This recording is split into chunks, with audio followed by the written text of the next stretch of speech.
She sets the operational log down and then her mouth is at my temple. Not a kiss, something more deliberate than a kiss. Just held there, still, the warmth of it against my hair, and the base of my throat responds before any part of my mind does. My hand finds the table edge. My spine does not move. My entire body performs a very quiet recalibration that I feel simultaneously at the base of my throat and at both hands, which are now flat against the table surface and gripping nothing but gripping very carefully. Her right arm comes around me from behind, not across my chest, lower, at my waist, flat-palmed through the ivory fabric. And it stays there, which is more specific than motion, which is more specific than almost anything that has happened in 29 days. Then she says, with her mouth still at my hair, "I logged today's entry as the last one. Not a question, not a notification. A statement with a different function entirely, and the rain is going against the glass behind us, and the operational log is closed on the far edge of the table, and neither of us is looking at it. If you want to hear uncensored too hot for YouTube stories, check out my Patreon in the description. Tell us where you're watching from and subscribe. The detail has a formal end date. 2 days from now, Friday at noon, the contracted protection period closes and the operational file goes to the client liaison, and Cass returns the room key to the front desk, and I go back to being a woman who makes site visits unaccompanied and has meetings in buildings and drinks her own tea without someone else's handprint already on the mug. I have known this date for 29 mornings. It has been approaching with the specific quality of approach that belongs to facts you are not allowed to do anything about, which means you track them with full attention and perform no response. What I have not examined carefully enough is the quality of my attention to the tracking. It started in a conference room in my firm's building on a Tuesday morning in October, when my managing partner brought in a security consultant I did not recognize and introduced her as Cass, and said the words, contracted protection and credible threat in a single sentence. And I processed both words and filed them under the category of problems that require management rather than feeling, because that is the category I use. What I did not file immediately, because I did not have a category for it, was the way the room reorganized when Cass walked into it. Not loudly. The room did not announce anything. The conversations at the coffee station simply rerouted, the way water routes around a stone, not dramatically, not even consciously, but with the efficiency of a system recognizing a different order of priority. My partner stopped mid-sentence. The junior associate by the window looked up from her phone and did not look back down. And Cass crossed to the table and set a black operational folder on the surface and said, "Principal Wren?" in a voice that did not require volume to produce a specific effect in the back of my neck, and I said yes, and that was the beginning of the 29 days. Her first morning sweep of the suite took 11 minutes. I stood at the window with my coffee and watched her move through the room with the economy of someone who has made thousands of these assessments, hands running the window seals, eyes running the perimeter, nothing wasted. And I filed this under professional competence, which was accurate and also under something I did not name, which was that she moved through space as if space organized itself around her rather than the other way around, and that watching this was producing a physical response in my sternum that I had not signed off on. On the second morning, I was at the workspace table when she began the sweep, and she said, without interrupting the motion of the assessment, "Principal, I'll need you to move to the secondary position when I reach the window wall." And I moved, and she ran the window wall, and when she came back past me to the table, she set her field radio on the surface and paused for exactly 1 beat before continuing. And in that beat, which was calibrated and professional and produced by nothing beyond operational logistics, I became aware that she smelled of cedar and cold linen and something underneath that I did not name because naming it seemed like the wrong kind of precision. I named it on the 4th day. I have been naming it internally without acting on the naming for 25 days since.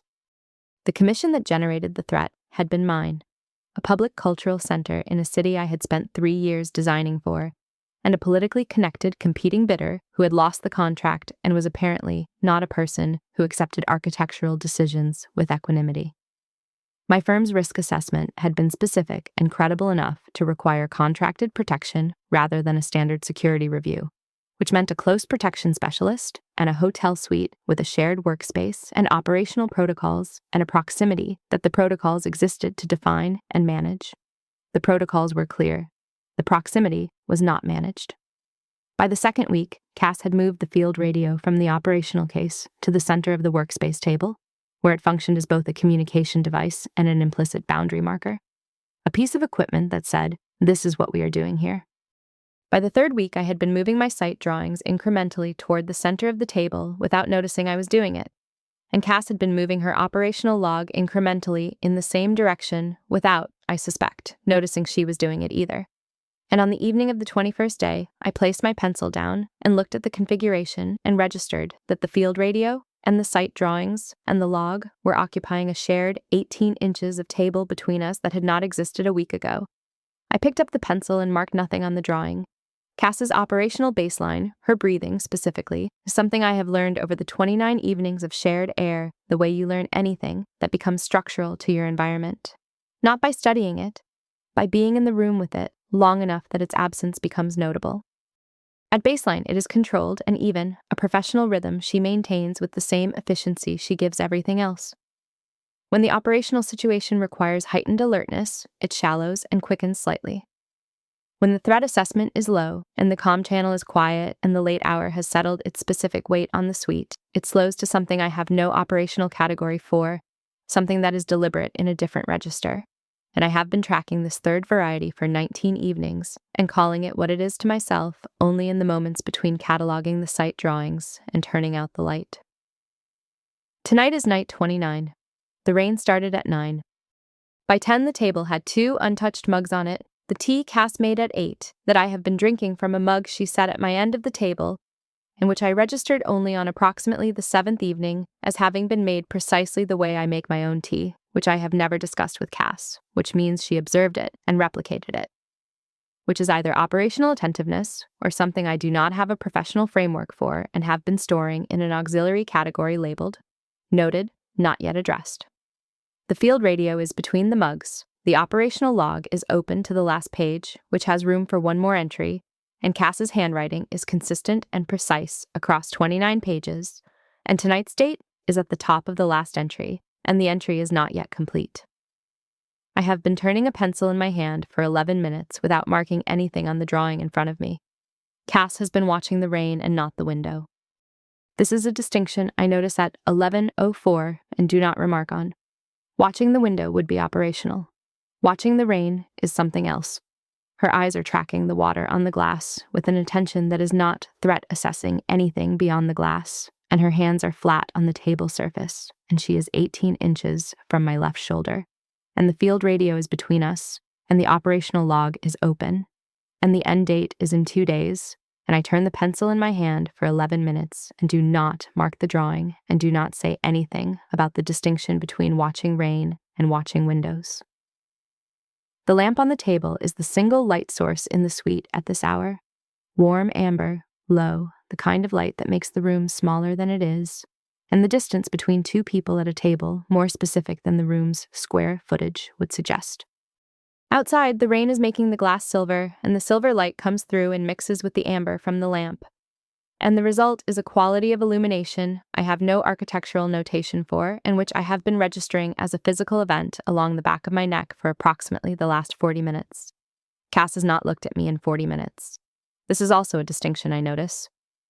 At operational baseline, her attention distributes between the room, the door, and the window in a pattern I recognize from 29 evenings, a 3-point circuit she runs with the consistency of a system check.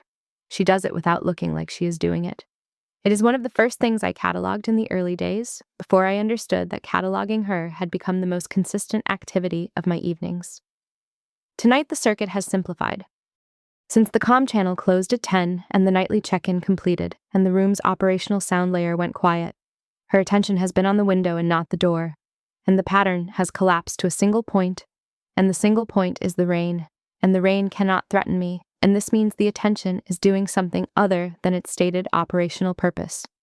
I turn the pencil and do not say this. At 11:09, I set the pencil down on the sight drawing. The sound it makes when it contacts the paper is small and specific in the quiet of the suite, and Cass's eyes move from the rain to the table surface and then back to the rain, which is enough of an acknowledgement that I know the quiet is not absence. It is pressure, the kind that has been building since the comm channel closed, and the room became what it is when neither of us is performing what we are supposed to be. The mug of tea at my elbow is Cass's. I have been drinking it for 30 minutes without registering the fact, and I register it now. the warmth of the ceramic at my palm, the specific steep of it. The fact that she made it the way I make mine and set it where my hands would find it and asked nothing about it. And I set it back down on the table surface and look at it for a moment and think, I have not examined this. I have been telling myself I have not had to examine it. I have had to examine it. The particular thing about Cass is not the structure of her authority, though the authority is total within the operational perimeter, and I have watched her deploy it in 3 countries across the 6-week commission period, with a precision that produces a physical response in my chest that I am not going to call admiration, because admiration is not specific enough. It is not the way rooms reorganize when she enters them, though they do, consistently. And I have watched this with the attention of someone studying a phenomenon she cannot yet classify. It is not even the cedar and cold linen scent that arrives when she is at 18 inches and intensifies at 12, and does something that is not a thought and not a feeling, but a direct neurological event at approximately 8 inches, which is a proximity we have reached on 4 specific occasions over 29 days, and which I have been cataloging with a specificity I have not been applying to the site drawings. The particular thing about Cass is her hands, not as a general proposition. Specifically, what her hands do when she is not intending them to do anything, which is when they do the most. She runs the morning sweep with them, efficient, deliberate, and she writes the operational log with them, precise, even, and she sets the field radio on the table between us with them every evening with a placement that is so consistent it has become one of the spatial facts of the suite, like the lamp and the window. What her hands do that I have been not examining is the pauses.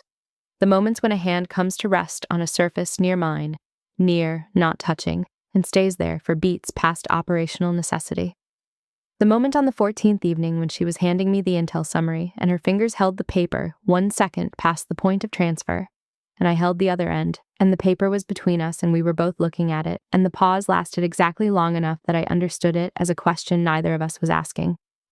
The moment on the 20th evening when she reached past me for the field radio at the end of the sweep, and her forearm passed at 2 inches from my shoulder, and I felt the warmth of it against my sleeve without contact, and sat very still, and did not react, and spent the following 45 minutes extremely focused on the site drawings as a structural necessity. What her hands do not do, what they have never done in 29 days, through 14 morning sweeps and 29 operational logs and 4 moments of close proximity and 1 crowded elevator in Oslo and the specific configuration of the narrow hotel corridor on the 12th night when she stepped back against the wall to let a service cart pass and the corridor made us adjacent at 6 inches for approximately 8 seconds, is touch me with intent. Every incidental contact has been operational. Every operational contact has been brief and directed and has produced in my body a response I have been filing under. Necessary, not addressed, see auxiliary category. The auxiliary category is very full. Tonight she made the tea. She set it at my end of the table. She sat 18 inches from my left shoulder. She watched the rain that cannot threaten me. She has not completed tonight's log entry, which is the last one, and she knows it is the last one. And the pen is still on the page beside the incomplete entry, and neither of us has mentioned it. The comm channel closed 41 minutes ago. The room is what it is. I pick up the pencil. I put it down. I turn to look at the rain. My left shoulder is 18 inches from Cass's right one. And the not touching has weight and temperature and a quality of attention that is neither operational nor social, and which I have been running out of management categories for, with increasing speed across approximately the last 12 evenings. Cass closes the operational log. She does not complete the entry. She simply closes the cover over the incomplete page, a deliberate, unhurried motion, and sets the log on the far edge of the table, away from the center, away from the field radio and the site drawings and the 18-inch configuration we have been maintaining. The motion is small. What it does to the geometry of the table is not. The boundary object is now at the perimeter. The center of the table is 2 mugs and a field radio, and my sight drawing weighted under nothing because she has moved the thing that was weighting it. And I look at this reconfiguration for 2 full seconds, and then I look at Cass. Her hands are flat on the table surface. Her eyes are on the rain. Her breathing is 2 beats slower than operational baseline. I know this the way I know all of it, not by measuring, but by having been in the same air with it for 29 evenings until it became structural. The slower rhythm is deliberate. It is the rhythm I associate with the late hours of the suite when the operational day has closed and the comm channel is quiet and the room is what it is. And I have been tracking this rhythm for 19 evenings and telling myself it was incidental. Incidental. 19 evenings. I hear myself. Her jaw is still. Her shoulders are at a slight reduction from their operational position. Not a collapse, not anything approaching relaxation, but a precise degree of release that I have only seen in the late hours after the comm channel closes, and which I have been cataloging as noted. Neither of us speaks. The lamp puts amber across the table surface, and the rain puts silver through the glass, and the two light sources meet at approximately the space between us, and the result is a quality of illumination that does something to the texture of the room that I am not going to try to describe architecturally, because I don't have the notation for what is happening in here tonight. I fold my hands on the table. I look at the closed log on the far edge. I look at the rain. I say, "You didn't finish the entry." A pause. 6 seconds. The rain goes irregular against the glass, a gust moving through whatever street is below us, the pattern shifting from steady to a rhythmic and then back. And in the shift I can hear, because the room is that quiet, the precise quality of Cass's exhale. Not a sigh, a managed release of breath, held one beat and then directed down through the nose, controlled, and the control is audible in a way that it has not been before, which means the control is costing more than it usually costs. "I know," she says. She does not look away from the rain. Another pause. I fold my hands more firmly. I do not unfold them. "Are you going to?" The pause this time is longer. 11 seconds.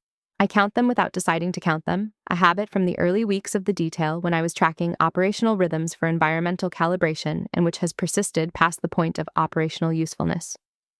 In those 11 seconds, Cass's hands on the table surface do not move. Her shoulders do not move. Her breathing does not vary from the measured, slow rhythm it has been holding since she closed the log. What changes is her jaw. A single compression, brief, the muscle along the back of it tightening and releasing in the span of 2 seconds. And then her face returns to stillness, and she turns from the rain and looks at the table, and then looks at me, not at my face immediately, at the folded hands, at the sight drawing, at the mug that is hers that I have been drinking from.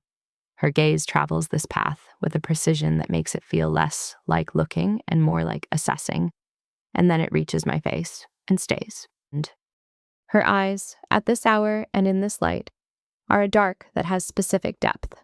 Not flat, not opaque, something with dimension and temperature that I have been not examining for reasons that have become increasingly transparent. The quality of her attention at 18 inches produces a physical event in the center of my chest that is not a thought and not a decision, but a direct neurological report. Proximity, temperature, cost. "No," she says, quiet and complete. I look at my hands. I look at the closed log on the far edge of the table. I look at the field radio between the mugs. I look at the rain, which is still going, which does not care about the operational log or its final entry, or the 18 inches of table between two women who have run out of the particular variety of professional distance that requires believing the distance is mutual. "Okay," I say. And that is all I say, and Cass looks at me for one more beat, still direct, with something in her face that is not professional and is not concealed. And then she looks back at the rain, and we sit with the closed log and the incomplete entry and the 18 inches and the amber lamp and the rain going silver through the glass. And the room is what it is, and neither of us performs anything for a long time.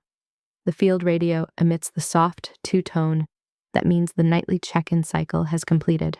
A procedural signal, nothing operational, just the system confirming that all active channels are clear for the night. It is the last sound the room will generate that belongs to the detail rather than to the two of us. And when it fades, the quality of the quiet changes. It is not louder, the quiet. It is more specific. The absence of the operational sound layer makes the suite into a different room than the one we have been sitting in for 29 evenings. Same table, same lamp, same rain. But without the procedural scaffolding, the room is simply two women at a table at 11:15 on a rainy night, at the end of a 10-hour day, at the end of 29 days, and whatever the table is between them, it is not a workspace anymore. I am aware of the specific distance between my left shoulder and Cass's right one. Not for the first time. For the first time in 29 evenings that I am not filing it differently. The distance is approximately 18 inches. I know this because I have been measuring it informally since approximately the 14th evening, when the informal buffer of the suite had already compressed from the formal configuration of the early days. 2 ends of a long table, a professional buffer of perhaps 4 feet, the operational log, and the field radio constituting a clear center divide, into something that the nightly incremental migration of site drawings and operational materials had reduced without announcement. 18 inches is not close. 18 inches is not the distance at which contact is possible without deliberate movement. It is, however, the distance at which you can feel the warmth of another person's body through the ambient air of a climate-controlled hotel suite. And I've been feeling it for 12 evenings and calling it the suite's central heating. The suite's central heating is set to 19 Celsius. What I have been feeling at 18 inches is not the suite's central heating. Cass's hands are still flat on the table surface, not gripping, not restless. Flat, deliberate, the way her hands settle when she is holding herself to a standard, which I know from 29 evenings of watching her hold herself to standards the detail required and some it did not. The skin of her hands is dark against the lighter wood of the table surface, and the lamp catches the angle of her wrist where it meets the table edge, and I am looking at her wrist with an attention that has no operational justification and which I am not going to reroute because I have been rerouting things for 29 days and I am at the end of whatever capacity for rerouting I came into this detail with. Her breathing. I have already said this. I am going to say it again because it is the most legible thing happening in the suite right now, and legibility is what I have been using as a navigation tool for 29 days. 2 beats slower than operational baseline.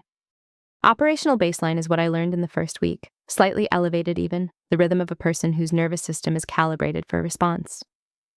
Late evening baseline, which I learned over the following weeks, is slower, more deliberate, and carries the specific quality of restraint rather than rest. She is not relaxed, she is containing. The rhythm she is breathing now is not late evening baseline. It is something slower, and the slowness is not ease. It is the slowness of effort, of holding something to a temperature. I listen to this in the quiet the field radio left behind, and I think, I have been learning her breathing for 29 days and calling it environmental awareness. I need to stop calling it that. The lamp is warm at my left side. The rain is silver at the glass to my right. The 18 inches of table between us is a configuration that has weight and a specific ambient temperature, warmer than the suite's 19 Celsius by a measurable degree. And Cass's hands are flat on the surface and not moving, and I am not moving, and the operational log is closed on the far edge, and the field radio is between the mugs, and the mug I have been drinking from is hers. And I have known it was hers for 36 minutes, and I have not moved it back. This too, I am done filing incorrectly. The rain shifts, that irregular gust again, the pattern at the glass becoming a rhythmic for several seconds before steadying. And in the shift, Cass moves, not dramatically. She lifts her hands from the table surface and folds them in her lap, and this movement, small as it is, changes the configuration of the table. Her hands are no longer at the table's plane, no longer visible, no longer a fact I can look at while not looking at her directly. The table surface between us is now empty. No hands, no log, no radio position center divide. Just the mug and the sight drawing and 18 inches of warm air and the lamp and the rain. She says, "The room is different without the comm channel." Not a question. An observation delivered in the precise register she uses for operational briefings, level, direct, no softening, and producing, as her voice in that register consistently does, a physical event at the back of my neck where the hair is loosest from the day. Not a response I requested, not a response I can redirect. "Yes," I say. "It's been different," she says. "For longer than tonight." The rain at the glass, my hands on the table, the amber light at the side of my face, the warmth at 18 inches that is not the suite's central heating. I look at the site drawing in front of me. The cultural center, 3 years of my professional life laid out in elevation and section, on a piece of paper weighted by nothing now. The field radio having been moved by Cass 30 minutes ago to the table's edge. And I think about the fact that this drawing is the reason I am in this room. And the reason I am in this room has not been the primary reason I have been sitting at this table for 29 evenings. "Yes," I say again. Another pause. Cass is not looking at the rain now. I can feel the shift of her attention from the window to the table to me. Not see it, feel it, a physical event with a specific location at my left temple, and a specific quality that is not warmth and not pressure, but something that produces a response in my chest cavity that I am not going to name out loud. The threat assessment ends Friday, she says.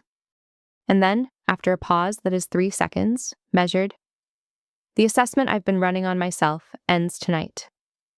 I do not move. My hands on the table do not move. My spine does not move. What moves is my chest, a single involuntary expansion of breath, and then the controlled return. And in the return, I feel the inside of my ribs pressing against the fabric of the ivory dress. And this is a report from my body that my body is making without my consent, and which I am not going to dispute. I turn and look at her. She is already looking at me. Not with the 3-point operational circuit distributing attention to door and window and perimeter. Looking at me with the full directed focus of a person who has made a decision and is implementing it. And the decision has been made with the same precision she gives everything else. And what it is doing to the room is specific and immediate. The amber light is on her face at this angle, the side of her jaw, the line of her cheekbone, the dark of her hair where it is pulled back at the nape in the low, tight knot she wears for operational hours. The knot is still precise, not a hair displaced. This precision at 11:15 at the end of a 10-hour day in a suite full of compressed distance and closed logs and incomplete entries is its own information. Her jaw tightens once, the single compression I have been cataloging since the 4th day, which arrives when she is managing something that requires more management than usual. It tightens and releases in the span of 2 seconds, and her face returns to stillness, but the stillness is not the same stillness as before she said the thing about running an assessment on herself. This stillness has something in it that is not operational. I look at her, and she looks at me, and the lamp is between us, and the rain is at the glass, and the 18 inches is 18 inches, and then she says, "Tell me to stop the detail." My mouth opens and closes without producing a word. Her eyes don't move from mine, dark and still and absolutely direct, watching my face with the attentiveness of someone who is reading a document in real time. And the document is specific, and what it says is something she has apparently already assessed and now requires my verbal confirmation to act on. The warmth at 18 inches intensifies. I am not moving closer. I am not aware of moving. What I am aware of is that the warmth has increased without any change in the physical distance between us, and this is either a property of attention or a property of my nervous system reporting at full sensitivity. And either way, my palms are flat on the table, and neither of them is cold. I say nothing. 3 seconds. 4. "Then tell me what this is," she says, and her voice in that register does the thing it does at the back of my neck, and I sit with this for 2 more seconds, and then I say, in the flattest possible delivery, which is the register I use when what I am saying is more true than I intended it to be. "I think you already ran that assessment." A beat. 1 second. Cass's chin lifts very slightly. Not much, a ½ centimeter, the kind of micro-movement that costs something in discipline and constitutes an involuntary response rather than a chosen one. And then her mouth does something that is almost not a smile, and then she exhales through her nose, and the exhale is audible in the quiet of the room. "Yes," she says, in a voice that is lower than operational and more deliberate than anything she has said in 29 days. "I did. The warmth at my left shoulder at 18 inches is now a specific and measurable fact, and I am done pretending it is ambient." She shifts in her chair, a single lateral movement precise, the chair's legs making a brief sound against the floor, and the 18 inches becomes 12, and the 12 becomes 8. And at 8 inches, the cedar and cold linen scent is a direct neurological event that my chest cavity registers approximately 2 seconds before the rest of me does. And I look at her at 8 inches with my hands flat on the table and think, 29 days, 29 evenings of shared air and incomplete entries and a mug of tea made to my specifications and set where my hands would find it. And the field radio as center divide, and the operational log as boundary document, and the site drawings as evidence of the real life I have been continuing to conduct from the far edge of this table. 8 inches. The warmth of her is specific and immediate through the ivory fabric at my shoulder, And I do not turn toward it, and I do not turn away from it, and I sit with my hands flat on the table, and the cedar and cold linen scent at the inside of my nose, and the specific quality of her attention as a physical event against the side of my face, and I think, I have not moved the mug back. Cass's hand comes to rest on my shoulder, not gripping, not directing. One hand, curved at the point of my shoulder through the ivory fabric of the dress, staying. The warmth of her palm is immediate and specific, not hotter than expected, exactly as warm as the warmth that has been radiating from her body at 18 inches for 12 evenings, which means I have been feeling her warmth at a distance for 12 evenings, and the distance has now been removed, and what remains is the warmth and the pressure of her hand and the fabric of the dress, and my shoulder underneath it, and none of these things moves. She holds it there, not as a prelude to anything, not moving toward anything, just present. The weight of it is distributed evenly across my shoulder's width, and I feel the individual points of contact. Heel of her palm at the top of the shoulder's curve, fingers curving gently to the slope below it, the slight warm weight of her thumb at the inner edge near my neck. And I sit with this and do not perform a response and think, with the dry internal voice I have been using as a management tool for a month. This is the most structurally honest thing that has happened in 29 days, and I have not, until this moment, had a category for structurally honest. I turn my head and look at her. 8 inches. Her face at 8 inches is a geography I have been mapping from greater distances for 29 days, and at 8 inches, the mapping has a specificity that produces no thought, only physical report. The line of her jaw, the dark eyes with their depth and temperature, the precise knot of her hair against her nape, the small, involuntary movement at the corner of her mouth that is not a smile and is not neutral. The lamp is behind her from this angle, amber at the edge of her hair, and the rain is silver at the glass behind me, and the room is amber silver and quiet and very small. Her hand on my shoulder does not move. I packed for an extended hotel stay, I say, and my voice is level, which is its own achievement. I made choices. Her mouth does the thing again, almost not a smile, brief, a crack in the precision, and her thumb, at the inner edge of my shoulder near my neck, moves. One small motion, a single slow arc against the fabric of the dress, from the place where it rested to a point an inch lower, along the line where shoulder becomes neck, and the fabric is thin ivory, and the warmth of the motion goes straight through it and down the left side of my neck to the base of my skull, and I do not move. And I do not make a sound, and I think, in the flattest possible terms, I should have examined the auxiliary category 12 evenings ago. Tell me about the choices, she says. And that is how the night goes from what it was to what it is.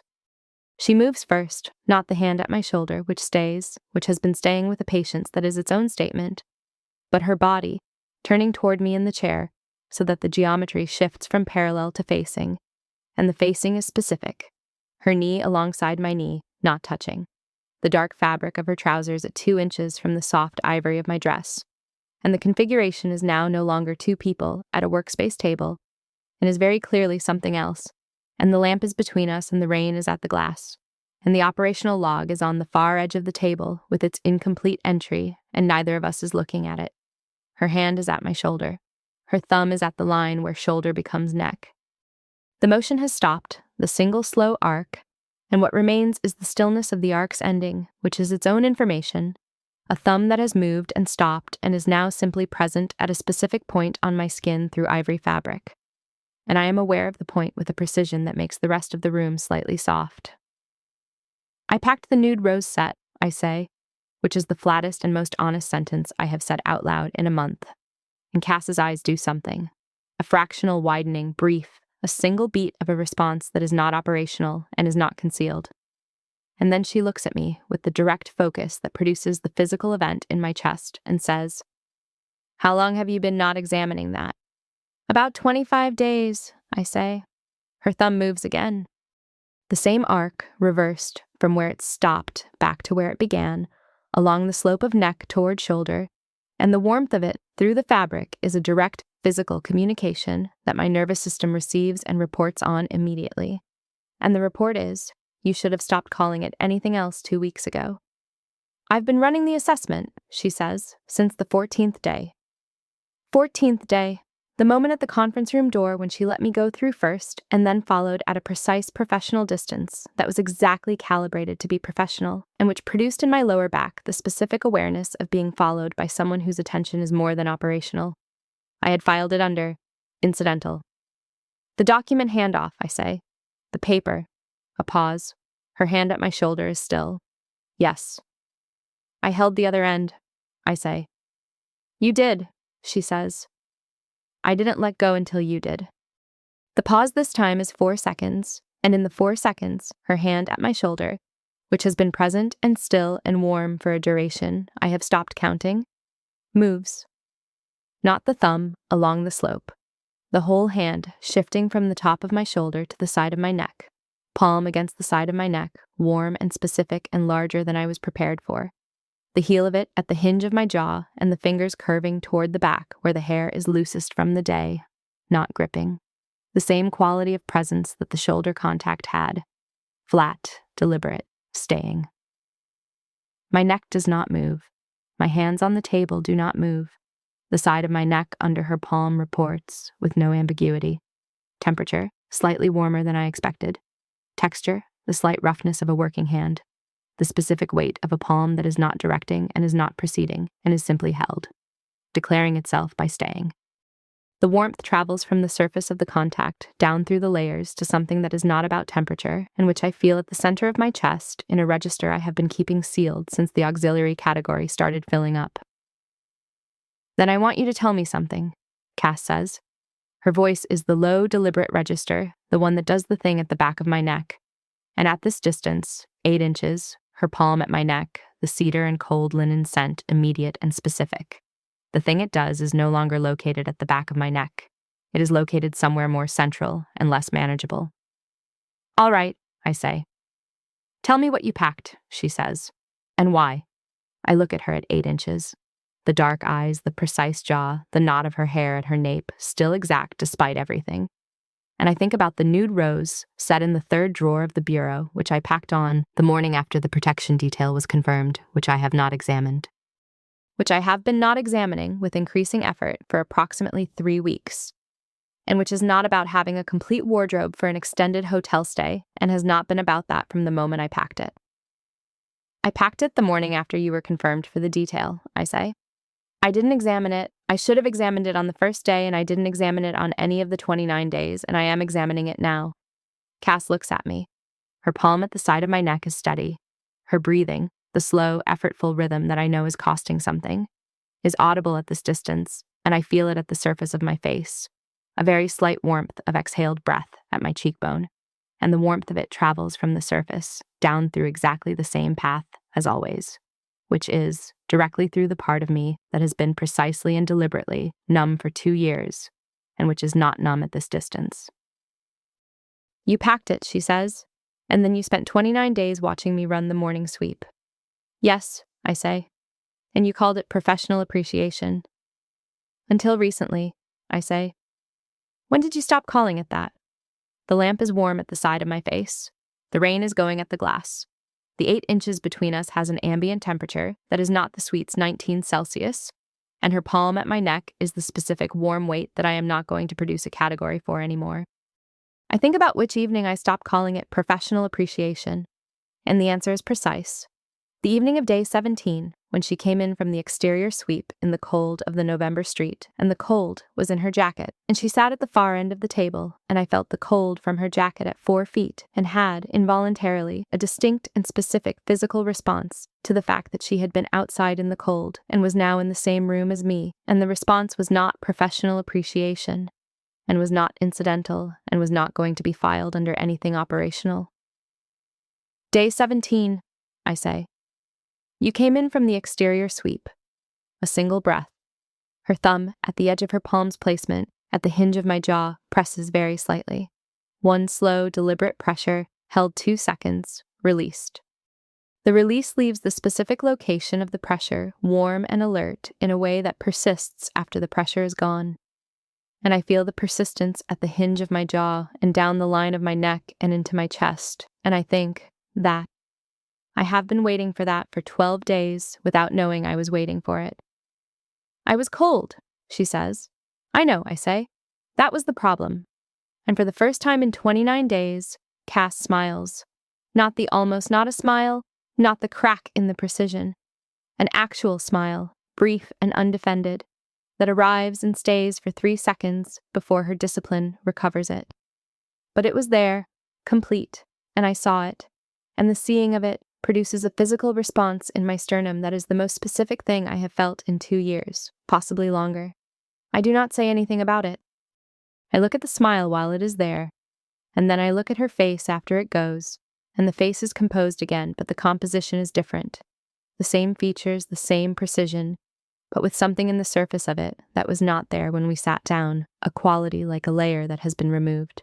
Not vulnerability, not softness, something more specific. Accuracy. She looks now like she is precisely what she is, and what she is has nothing to do with the operational log and the field radio and the professional distance and everything to do with the palm at the side of my neck and the thumb at the hinge of my jaw and the smile she did not prevent for 3 seconds. I've been noting it for 29 evenings, she says, with the directness that is her primary register. The way you sit, the way you hold the pencil when you're not drawing, the way you move the sight drawings toward the center of the table without noticing you're doing it. I noticed, I say. I chose not to note that I noticed. So did I, she says. The rain at the glass is steady now. The gusts have quieted into a consistent soft pressure of water against the window, and the sound of it fills the suite in the way that steady rain fills closed rooms, not loudly but completely, a sound that makes everything else more specific by contrast. The lamp is amber at the table. The closed log is at the far edge. The field radio is between the mugs, neither of which I have touched in the last 20 minutes because moving either hand from the table surface feels like a navigation decision I am not ready to make. Cass's palm at my neck is steady and warm. Her knee is alongside my knee with 2 inches of space between ivory fabric and dark trousers. And the 2 inches has an ambient temperature and a quality of attention. I think about the 14-day document handoff. The paper between us, the pause at the transfer, her fingers holding their end 1 beat past necessity. And I think about the 21st evening when I looked at the configuration of the table and understood what had been happening and picked up the pencil and marked nothing. And I think about the mug of tea at my elbow that has been made to my specifications by hands that observed and replicated without being asked and set in the place where my hands would find it. 29 evenings of this. 29 evenings of precise, deliberate, unacknowledged care delivered in the structure of operational procedure. I have been the recipient of an extended and exquisite piece of attention, and I have been calling it a protection detail. Cass, I say. Her palm at my neck tightens very slightly. 1 degree of pressure added and held that changes the weight from present to holding, not gripping, holding. The distinction is specific, and my nervous system knows the distinction without my mind having to identify it. I know, she says. I don't think you do, I say, because I'm about to say something I have not examined enough to predict. Say it, she says. The operational log, I say. The end of the detail, you moving that out to the far edge of the table. That was... I stop.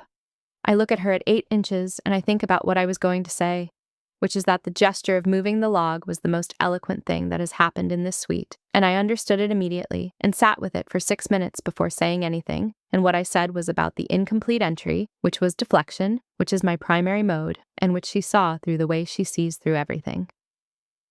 That was a declaration, I say. Her breath, at 8 inches, arrives at the surface of my cheek. Warm, slow, deliberate. Not the exhale through the nose of restrained operational breathing. A full breath directed toward my face, and the warmth of it reaches the side of my cheek, and the corner of my mouth, and the base of my right ear, and the warmth stays for the full duration of the breath, and then withdraws. Yes, she says. The room is very quiet. The rain at the glass, the lamp at the table, the palm at my neck. 8 inches of cedar and cold linen and warmth and an incomplete log entry and a mug of tea that was made for me without being asked. And a nude rose set in the 3rd drawer of the bureau, and 29 days of shared air, and this specific moment, which I am not going to file anywhere. I move my hand from the table surface. I place it at her forearm where her jacket sleeve is folded back, bare skin, the inside of the forearm, and I feel the temperature of it immediately, Cooler than I expected, the natural temperature of skin that has been away from another body for too long. And the coolness is there for 1 second, and then it warms under my palm, and I feel the warming as a specific physical event that has nothing to do with the ambient temperature of the room. She does not move. Her palm at my neck does not move. Her forearm under my hand does not pull back. The only movement is the warming, gradual, and specific. And I sit with my hand at her forearm and my spine against the chair back and 8 inches of space between my face and hers.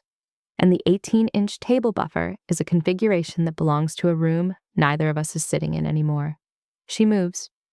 Slowly, with the deliberateness she gives everything, not reaching, not sweeping, she lifts her hand from my neck and brings it forward and turns it and places the knuckle side of her fingers against my cheek. Just that.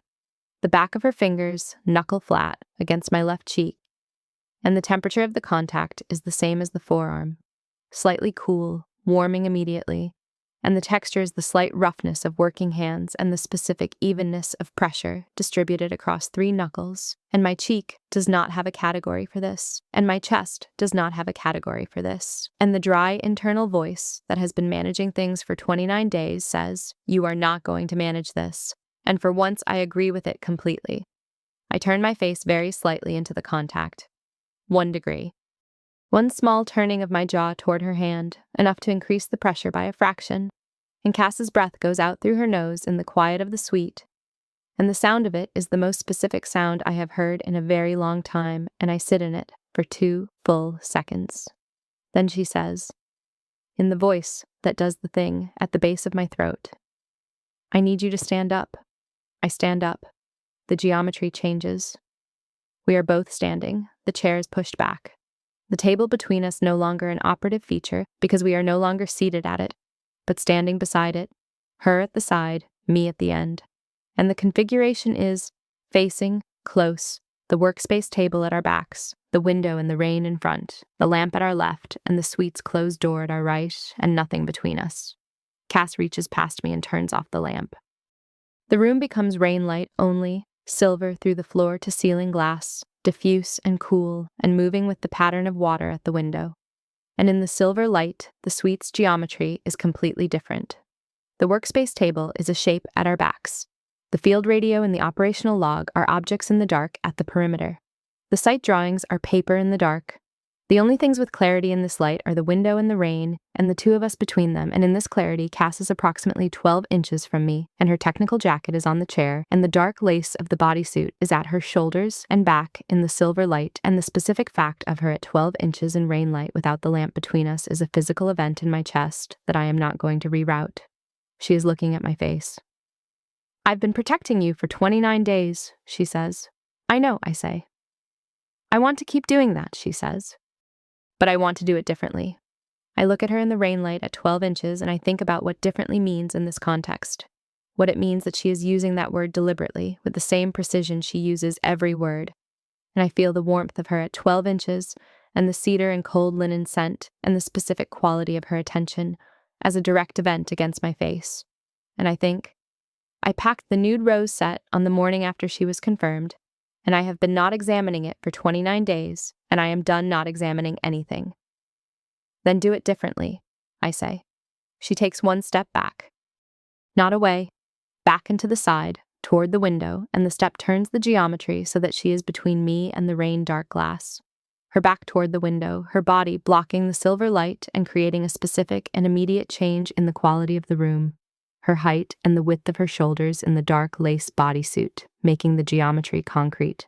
Her face partly in shadow now, the rain behind her going silver at the glass. She looks at me from this position and says nothing, and the silence is not absence. It is the most structured silence I have been in. It has the quality of an invitation delivered in a specific physical language, and I am fluent in it now, after 29 days. I take a step toward her.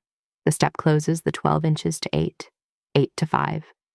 At 5 inches, the cedar and cold linen is immediate and full, and I feel it at the inside of my nose and at the surface of my mouth, and the warmth of her body at this distance is a specific and total fact, and I stop at 5 inches and look at her face in the partial shadow and wait.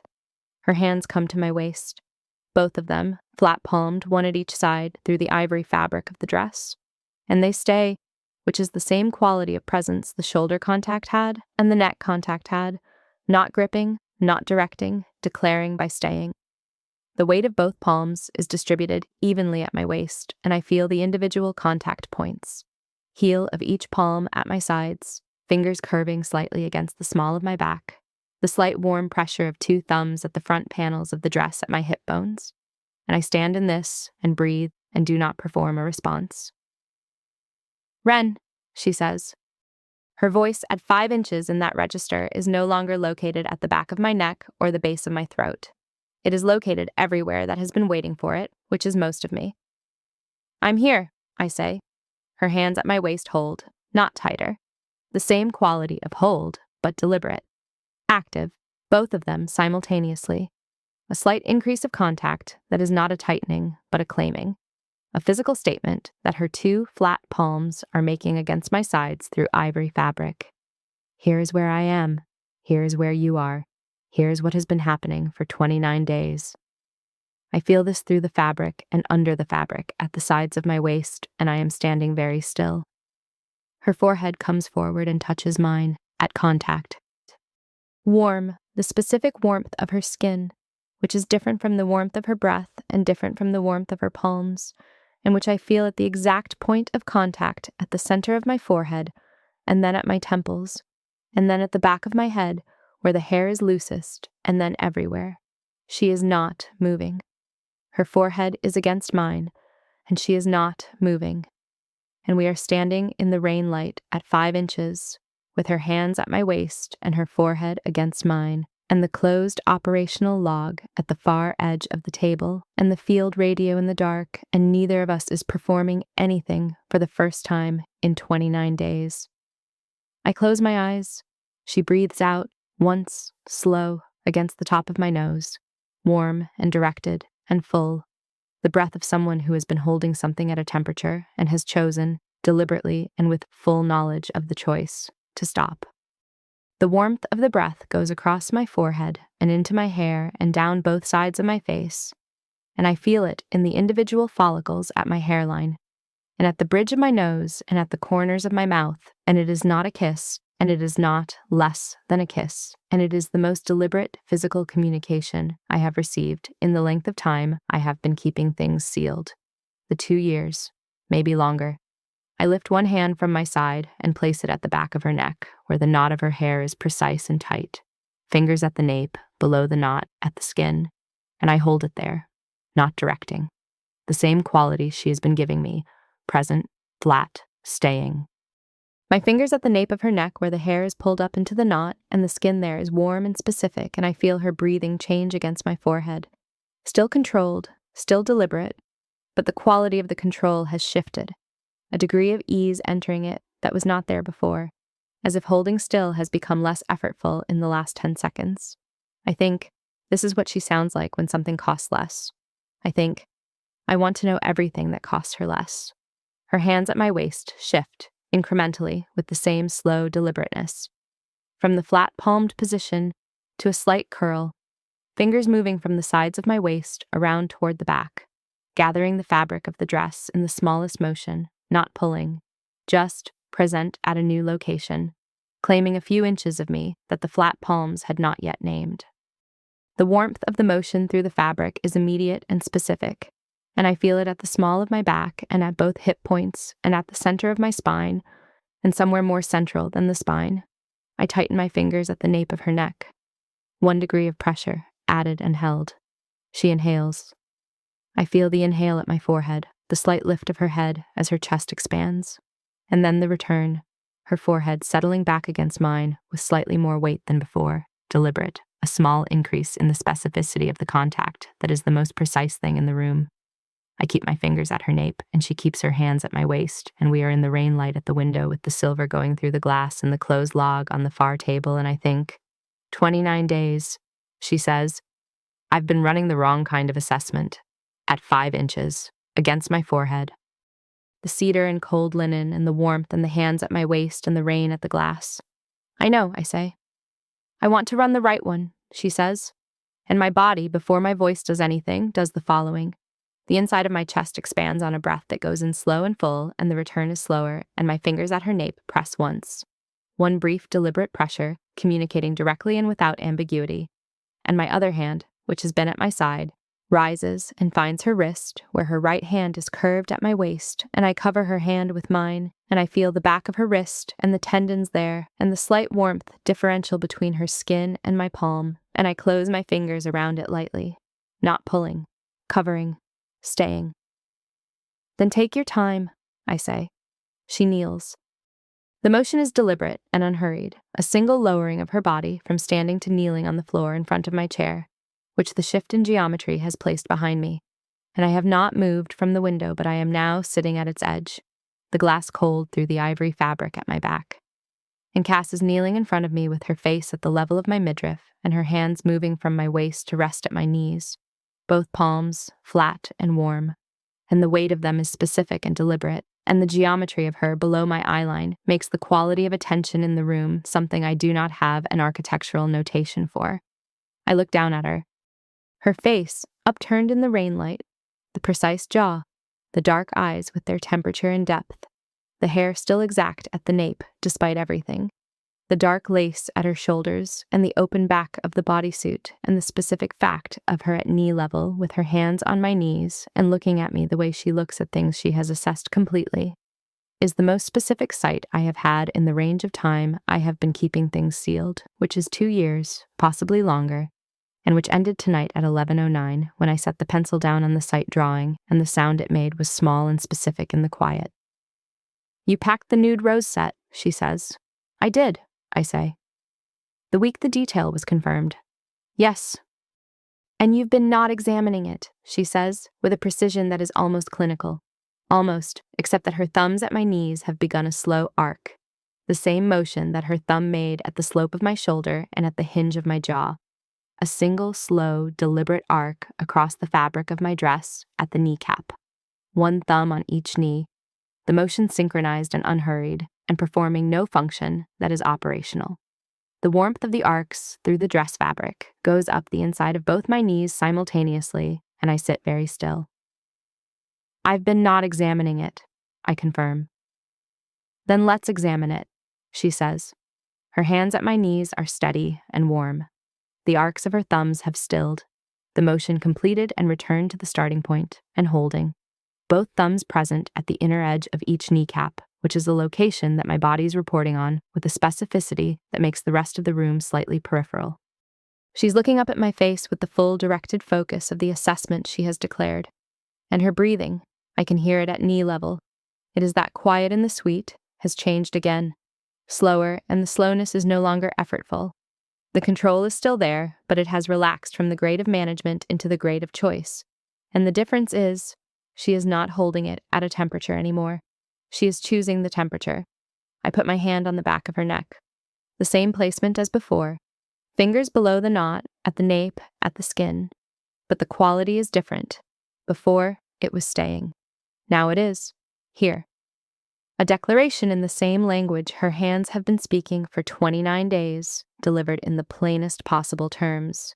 She is here, on her knees, her hands at my knees, her face at my midriff, and I have my hand at her nape, and neither of us is managing anything. I see you, I say, the plainest thing I know. I've been seeing you for 29 days. Her forehead drops to my knee, not collapsed, chosen. Her forehead on my kneecap through the ivory fabric, her hands still flat at the sides of my knees. And the weight of her forehead is warm and specific, and I feel it through the fabric at my knee and up my thigh and into my chest. She breathes. I feel the breath at my knee, warm and slow and full, the breath of someone who has stopped holding something. And the rain is at the glass behind me going silver, and the lamp is off, and the room is rain light, and 2 women and a closed operational log and an incomplete entry, and everything that has been building for 29 days is here, in the silence between one breath and the next. Her thumb traces the hem of my dress at the knee. 2 fingers, clinical and slow, finding the edge of the ivory fabric where it rests against my skin at the knee, tracing the line of it from one side to the other, and then stopping and looking up at my face, and her breath at this moment is wrong. Not operational baseline, not the managed rhythm she has been maintaining. something that has stepped out from under the management entirely. And she looks at me with her fingers at the hem of my dress, and her face has something in it that I recognize. She is asking. Yes, I say, before the question forms, because I have been not examining the answer for 29 days, and I am done not examining it. The rain at the glass is the sound I will attach to this moment, not to anything that follows. To this, her fingers at the hem of my dress, and her face upturned in the rain light, and the yes before the question, and the specific quality of her exhale against my knee when I say it. Rain and that exhale, I will carry that, will. I do not know when she moves from kneeling to standing. The transition is slow and deliberate, and when she is standing, she is between me and the window again, and I am against the glass, and her hands are at my face, both of them, cupped at my jaw. And the coolness of the glass through the ivory fabric is at my back, and the warmth of her palms at my jaw is at my front, and I am held in the specific differential of those two temperatures. And I think nothing, and feel everything. She looks at my face with her palms at my jaw and her thumbs at my cheekbones, and she says nothing for a long moment, just looks. With the full directed assessment she has been describing all evening, and what the assessment is doing to my face is a physical event that I feel from my cheekbones to the base of my spine, and I stand in it. Then she leans her forehead against mine again, the same placement, the same quality of deliberate contact, and says, against my face, I'm going to file tomorrow's entry. I look at her. There isn't going to be a tomorrow's entry, I say. You close the log. I'm going to open it, she says. And I'm going to write one more entry, and it's going to say, assessment complete, detail end date revised, new terms to follow. I feel the smile start at the corner of my mouth, and I do not prevent it. You can't unilaterally revise the detail end date, I say. I know, she says. I'm going to recommend it to the principal. And what is the principal's recommendation process? I ask. Her thumbs at my cheekbones move, the same arc, the same slow, deliberate motion, from the center of each cheekbone outward toward my temples. And the warmth of the motion, through the specific map of my face, does the thing it does, and I close my eyes for the duration of the arc. Right now, she says, it seems to involve holding still. I hold still. She presses her mouth to my forehead. Not a kiss, not the held warmth of the mouth at the temple from the cold open. A full and deliberate contact, lips against my hairline, warm and specific. And she holds it for the count of 3 slow breaths, and I feel each breath against my hair, and each one lands at a different location. First at the hairline, then at the part of my hair, then at the crown. And the 3 breaths are the 3 most specific things I have felt in 2 years, possibly longer. I open my eyes when the contact withdraws. Her forehead is back against mine. Her palms are at my jaw. Rain at the glass. Silver everywhere. I'm not filing this as professional appreciation, I say. No, she says, quiet and specific. You're not. She lifts her chin and looks at me, and I look at her at 2 inches. And the 2 inches is the last geography between us, and it has the quality of the moment before a door opens, which is the most specific moment there is. I close the 2 inches. Her mouth is warm and patient and unhurried in a way that is the opposite of 29 days of managed distance. Not an arrival, a recognition, the particular quality of physical contact with something you have been knowing for a long time without being allowed to know it. And the knowing of it now is not relief and not release, but something simpler than both. Accurate. It is accurate. In accuracy, I have learned over 29 evenings of shared air and amber lamp and rain against the glass, is what Cass gives everything. She gives it to this. Her palms at my jaw, my hand at her nape where the knot is still precise, the rain going at the glass behind us, the operational log on the far edge of the table with its incomplete entry, the field radio in the dark, the site drawings, the mug she made for me that I have been drinking from without examining. Everything in the room is what it is, and none of it is the primary fact. The primary fact is this: her mouth at mine, deliberate and full, and her palms at my jaw, and the cedar and cold linen at the inside of my nose, and the glass cold at my back through ivory fabric, and the warmth of her body at the front. And none of it managed, none of it filed, none of it rerouted. The room after is different and the same. We stand at the window for a long time, not watching the operational perimeter, watching the rain, the city below us, the lights in the buildings across the street, the way the rain makes everything at distance into soft-edged versions of itself. She's behind me, and her arms come around me from behind, both of them closing, and she rests her chin at the top of my head and holds there, and she does not speak. This is the quietest and most precise thing she has done in 29 days. The operational log is at the far edge of the table. Its final entry is incomplete. She has not corrected this.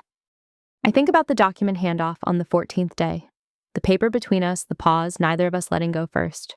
And I think about the evening of day 17 when she came in from the cold, and I felt it from 4 feet and did not examine what that meant. And I think about the first morning sweep and the way the room organized around her and the cedar and cold linen at the exact moment she said Principal Wren in the conference room at the beginning of all of this. I think about the auxiliary category, which is very full and which I am not going to refile. Her arms are around me, her chin is at my head. The rain is at the glass. The city is below us, softened by water and distance. And it does not know that the operational log on the table behind us has an incomplete entry and that neither woman in this room is going to address this tonight. I don't know what Friday looks like. The contracted end of the detail, the client liaison, the filed report, the return of the room key. I don't know what the terms look like after tonight, what she meant by new terms, what revision of the protection detail means in practice, what the professional structure looks like when the professional distance is no longer a feature of it. I don't know what the firm will say, or the client, or the commission that started all of this with its credible threat and its politically connected opposing bidder, who turned out to be the mechanism by which I spent 29 nights in a hotel suite in a northern European city, learning someone's breathing at operational baseline and non-operational baseline, and the specific third variety that means something is costing more than it usually costs. I know that her arms are around me. I know that her chin is at my head, and that she has not spoken, and that the not speaking is the most precise thing. I know that the log is closed, and the entry is incomplete, and she is not going to correct it tonight, and probably I am going to have something to say about this at some point, because I am, fundamentally, a person who needs the documentation to be complete. But tonight is not that point, and tonight I say nothing about it and lean back into her arms instead and feel the warmth of her at my back, which is not the suite's central heating, and never was. At 6 in the morning, I am awake before her. The rain has stopped. The city outside the floor-to-ceiling glass is doing the thing northern European cities do at 6 in the morning in November. The sky is the specific gray-blue of early light before the sun has fully committed. The buildings visible but soft. The street below the suite empty and wet from the night's rain. The suite is quiet with the specific quiet of early morning after a long night, and the lamp on the workspace table is still off and the room is early light gray. I find the field radio on the table. It is where she left it, center of the table, between the site drawings and the closed operational log, its position unchanged from the operational configuration of yesterday evening. I pick it up. The weight of it is familiar by now. I have been aware of it as an object for 29 evenings, the boundary marker, the thing that says this is what we are doing here.